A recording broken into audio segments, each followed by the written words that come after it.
제32장 주해. 이미 성취된 주님의 예언. 곧 있을 주님의 승천과 예루살렘의 멸망에 관한 주님의 예언이 문자 그대로 성취된 것에 관하여는 경전과 역사를 참조하여야 한다. 가장 주목할 만한 사건들을 간결하게 요약한 것을 여기에 소개한다. 전쟁과 전쟁의 소문 또는 전쟁의 위협에 관하여는 조세퍼스의 유대인 고대사 제17권 제9장, 유대인 전쟁사 제2권 제10장을 참조한다. 후자의 참고 자료는 칼리굴라가 발행한 신조에 대한 설명인데 칼리굴라의 동상을 세우고 그를 성전 안에서 경배하자 유대인들이 이를 강력히 반대하여 결국 그들을 대항하는 전쟁이 포고되었으나 황제의 사망으로 인하여 전쟁은 일어나지 않았다. 칼리굴라의 사망에 관하여 조세퍼스는 황제가 갑자기 살해당하지 않았다면 전쟁으로 말미암아 나라가 완전히 황폐하게 되었을 것이므로 우리나라의 입장에서는 퍽 다행스러운 일이었다. 유대인을 대항하는 전쟁의 위협은 그것 이외에도 글라우디오와 네로 황제 때에 여러 번 있었다. 히라빈과 시리아인들이 유대인을 습격하여 티그리스강의 실루시아에서 5만 명의 유대인을 죽이고 가이사랴에서 2만 명, 스구도블리에서 1만 3천 명, 아스갈론에서 2,500명을 죽인 것과 같이 나라가 나라를 대적하여 일어났다. 글라우디오 치세 동안 주후 40일에서 54년 기근과 전염병이 퍼졌으며 이러한 상황은 아가보를 통하여 영감으로 구체적으로 예언된 것이었다. 사도행전 11장 28절. 기근은 특히 팔레스타인 지역에서 매우 심하였다. 조세퍼스, 유대인 고대사, 제20권 제2장. 특히 수리아, 마게도냐 및 아가야 지방에서는 그리스도가 사망한 이후부터 예루살렘이 멸망당할 때까지 무서운 지진이 자주 일어났다. 테시터스의 역대기 제12 14권을 참조하고 로마에서 일어났던 대지진에 관하여는 수에토니어스의 황제들의 전기를 참조한다. 조세퍼스는 유대인 전쟁사 제네권 유대 지방을 요동케 하였던 심한 지진에 관하여 땅이 크게 흔들리고 놀랍도록 진동하여 바야흐로 멸망이 인간에게 임하려 한다는 것을 암시해줄 정도였다고 기록하고 있다.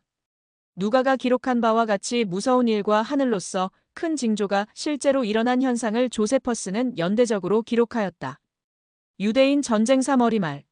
사도들과 그 밖의 여러 사람들에게 내려진 핍박과 통치자 앞에서 행하여진 그들의 신문에 관하여 아담 클라크 박사는 마태복음 24장에 관한 그의 주에서에서 다음과 같이 말하고 있다.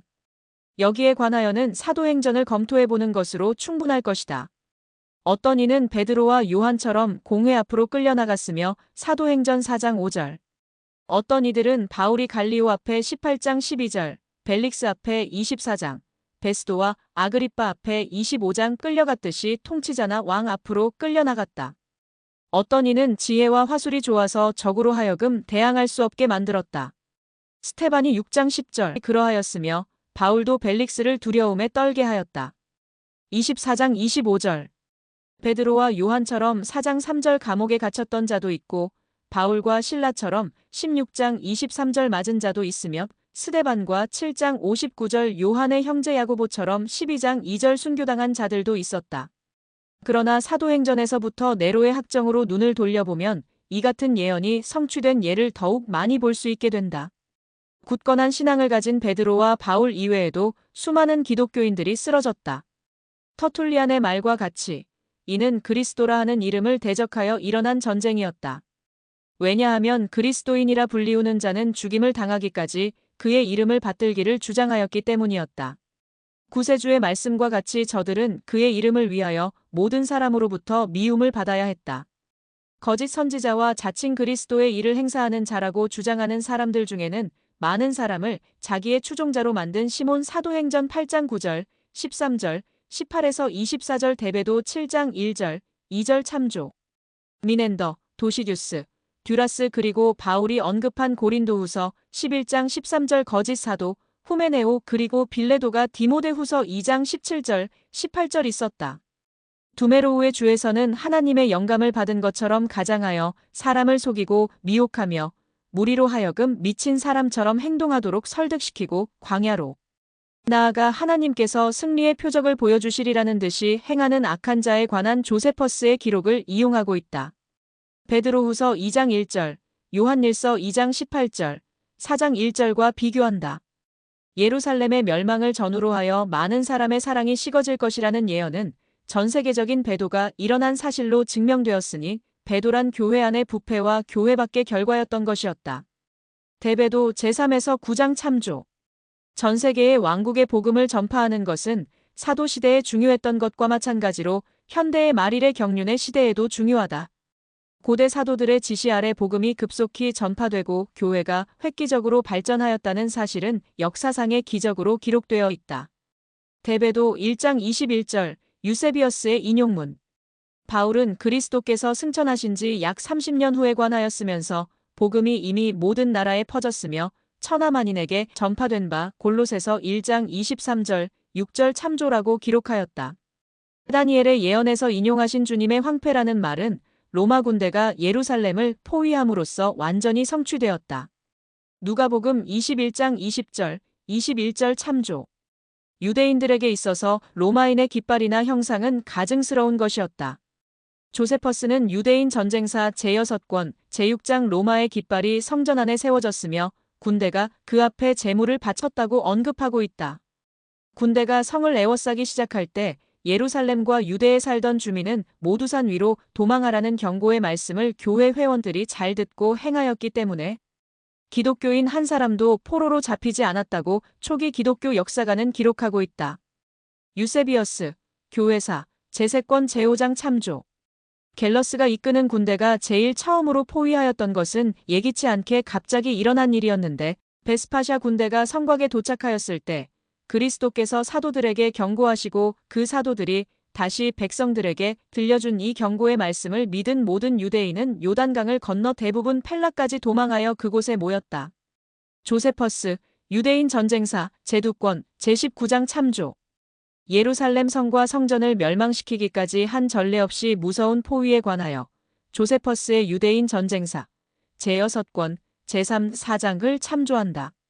조세퍼스는 그 책에서 당시 예루살렘에서만 죽임을 당한 사람의 수가 110만으로 추정하고 그 밖에 다른 성읍과 지방에서 죽임을 당한 사람의 수는 그것의 3배 이상이 되었을 것이라고 기록하고 있다. 좀 더 자세한 내용에 관하여는 조세퍼스의 유대인 전쟁사 제2권, 제18, 20장 제세권, 제2장, 7장, 8장, 9장 제네권, 제1장, 2장, 7장, 8장, 9장 제7권, 제6장, 9장, 11장을 참조한다. 수많은 자들이 포로로 잡혀 후에는 노예로 팔리거나 들짐승에게 죽임을 당하거나 로마인들의 눈을 즐겁게 해주기 위한 검객의 싸움에 나가 죽임을 당하였다. 성을 포위할 때 주님의 예언대로 누가복음 19장 43절 네 원수들이 토성을 쌓았다. 주후 70년 9월 예루살렘 성은 로마에 넘겨졌다. 성이 너무도 철저하게 멸망하여 건물이 세워진 부지 땅이 모두 파헤쳐졌다. 예루살렘은 이방인들에게 밟혀 그 후부터 지금까지 이방인의 치하에 있으며 이방인의 때가 차기까지 계속될 것이다. 누가복음 21장 24절. 광야에 그리고 골방에. 마태복음 24장과 같은 내용을 다루고 있는 마가복음 13장, 누가복음 21장을 읽을 때 우리는 주님이 두 가지의 분명한 사건을 말씀하고 계시며 각 사건은 오랜 준비 기간을 총결산하는 사건이며 첫 번째 사건은 두 번째 사건의 원형이라는 것을 염두에 두고 읽으면 보다 쉽게 이해할 수 있을 것이다. 여러 가지 구체적인 예언이 예루살렘이 멸망되기 전이나 멸망될 때, 그리고 그 이후 그리스도의 재림이 있기까지 모두에게 적용된다. 마태복음 24장 26절에 있는 구절은 두 가지 의미로 적용될 수 있다. 조세퍼스는 하나님의 영감을 받았다고 말하며 광야에서 하나님을 찾을 수 있다고 사람들을 미혹하여 광야로 이끌고 가는 사람들에 관하여 말하고 있으며 로마의 학정시대에서는 골방으로 많은 사람을 인도하여 주님이 해방시켜 줄 것이라고 약속하는 거짓 선지자들에 관하여 말하고 있다. 남녀노소를 막론하고 많은 사람이 광적인 이들 지도자를 따랐으며 이들은 대학살에 희생되어 그중 6,000명이 불에 타 죽었다. 조세퍼스, 유대인 전쟁사 제6권, 제5장 앞으로 일어날 일에 대한 주님의 예언이 성취된 것에 관하여 저자는 다른 저서에 다음과 같은 내용을 기록하였다. 대배도 7장 22에서 25절. 초대교회의 기원과 급속한 성장에 관한 이교도적인 교리 중에 하나는 육체와 영과의 관계가 서로 적대 관계를 이루고 있어서 육체는 저주요 부담스러운 존재라고 여기는 교리이다. 이것은 그노시스 교와 기독교와의 절충된 교리에서 파생되어 나온 것으로 간주된다. 이같이 이단교의 교리를 절충시킴으로써 은자의 생활을 추구하는 자들이 급속히 늘어나는 결과가 나타났는데, 그러한 행위로서 그들은 육체를 약화시키고 고행을 자행하여 영혼이나 영이 보다 큰 자유를 얻게 하려 하였다. 이와 같이 인간의 존재를 비정상적인 견지에서 생각하는 많은 사람은 광야나 외로운 곳에 나아가 엄격한 금욕 생활과 광적인 고행을 견디며 생활하였다. 또 어떤 이들은 스스로 만든 옥에 들어앉아 스스로 고행을 자행하면서 은밀히 영광을 구하였다. 이 같은 인생에 관한 비정상적인 관념은 은둔자, 승려 등의 여러 등급을 이루었다. 구세주께서는 이러한 일이 일어날 것을 미리 아시고 앞으로 이르게 될 때에 거짓 주장이 많으리라고 제자들에게 경고하시면서 다음과 같이 말씀하셨다. 그러면 사람들이 너희에게 말하되 보라, 그리스도가 광야에 있다 하여도 나가지 말고 보라, 골방에 있다 하여도 믿지 말라. 3. 그리스도의 재림의 때는 아무도 모름. 주님이 영광 중에 오실 시각은 아무도 모르며 천사도 모르고 아들도 모르고 다만 아버지께서만 아신다는 주님의 말씀은 모호한 점이 전혀 없이 분명하나 여기에 대한 주석은 구구하다. 예수께서는 아버지의 뜻을 행하는 것이 그의 사명임을 거듭 천명하였으며 아버지의 뜻이 때때로 주께 밝혀졌던 것이 분명하다. 주님이 이 지상에 계셨을 때에도 알고자 하는 것이 있으면 아버지께 여쭈어 알 수 있었으나 자신이 전지하다고 주장하지 않으셨다. 그리스도께서는 아버지께서 그에게 밝혀주려 하지 않는 것을 구태여 알려고 묻지 않으셨으며 바로 이러한 예가 곧 아들이 영광 중에 부활의 몸으로 다시 오도록 임명된 날과 때에 관한 것이다. 예수께서 사도들에게 진지하게 설교를 들려주실 때 이에 관하여 모르고 있었다는 사실을 우리가 믿는데 주저할 필요는 없다. 주님이 그렇게 말씀하셨기 때문이다. 그리스도께서 승천하시기 직전 사도들과의 마지막 대화 중에 사도행전 1장 6, 7절 사도들은 다음과 같이 질문하였다. 주께서 이스라엘 나라를 회복하심이 이때니이까 하니 가라사대 때와 기한은 아버지께서 자기의 권한에 두셨으니 너희의 알바 아니라 어느 누구에게도 메시아가 다시 오시는 날이 밝혀지지 않았다.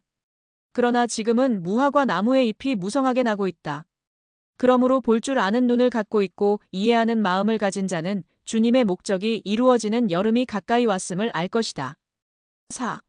그릇된 적선의 교리. 사도들의 성역시대가 끝난 이후부터 오랫동안 이어진 영적인 암흑기 동안의 거짓 교회에서 공식 교리로 공표한 무서운 교리 중에서 극악한 교리는 적선의 교리이다.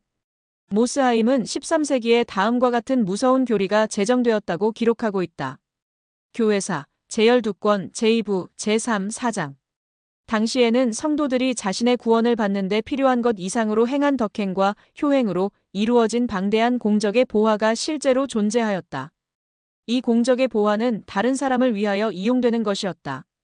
이 귀한 보화를 수비하고 지출하는 사람은 로마 교황이었는데 그는 각 사람의 죄에 따라 그 죄로부터 형벌을 면하게 하기에 충분한 만큼의 보화를 할당해주는 능력을 갖고 있었다. 이와 같은 교리가 그릇된 것임을 탈매지는 그의 저서에서 대배도 9장 15절 다음과 같이 지적하고 있다. 이적선의 교리는 경전상의 무근한 교리요 진실이 아닌 교리일 뿐 아니라 비합리적인 교리이다. 인간 각자에게 선택 의지가 주어졌듯이 각 사람은 자신의 행동에 대하여 스스로 책임을 진다. 인간은 자신의 공적과 우리의 주님이신 구속주의 속죄의 희생을 통하여 구원받게 된다. 구원은 오직 예수 그리스도께서 세우신 원리와 복음의 의식을 완전히 따르는 자에게만 주어지는 것이다. 죄 사유함과 그로 인하여 인간의 영혼이 결국 구원을 얻을 수 있는 방편도 물론 마련되어 있다. 그러나 그러한 은사는 하나님으로부터 받을 수 있는 은사이지 돈으로 살 수 있는 은사가 아니다. 이 무서운 적선의 교리와 다른 사람의 공적으로 어떤 다른 사람의 죄를 사유할 수 있다는 신성 모독의 행위를 유일하신 구세주께서 하는 다음의 말씀과 비교한다. 사람이 무슨 무익한 말을 하든지 심판날에 이에 대하여 받으리니 이 교리에 관한 결론을 주님의 비유에서 끌어낸다면 한 사람의 의로움으로 다른 사람의 죄를 무마시킬 수 있다는 사탄의 재언에 대하여 열 처녀의 비유가 논박할 수 있다. 우리는 적선의 교리를 알지 못하며 다만 예수 그리스도의 교리만을 알고 있다. 그리스도의 공로로 모든 인류에게 구원의 손길이 뻗치는 것이다. 5. 이 세대 요약되지 않고 신뢰할 만한 영어 사전에서 세대라는 단어가 의미하고 있는 기간에 대하여 살펴보면 여러 가지 의미 중에서 민족, 종류, 계급 등의 의미도 찾을 수 있다. 이 단어는 일정한 기간 동안 살고 있는 사람에게만 국한된 것은 아니다. 포시세 성경 백과 사전, 비평과 해설에는 이 단어에 담긴 여러 가지 의미가 인용되어 있으며 다음과 같이 설명되어 있다. 마태복음 24장 34절에 이 세대가 지나가기 전에 다시 말해서 유대 민족을 의미하는데 그리스도 당시의 표본이 되는 세대였다. 23장 35, 36절에 나타난 세대의 의미를 살펴보면 때대로 세대가 유대 민족 전체를 의미한다는 증거를 얻게 된다. 이 일이 다 이루리라. 이 예언은 유대인이 주님이 다시 오실 때까지 특별한 민족이 될 것을 의미한다.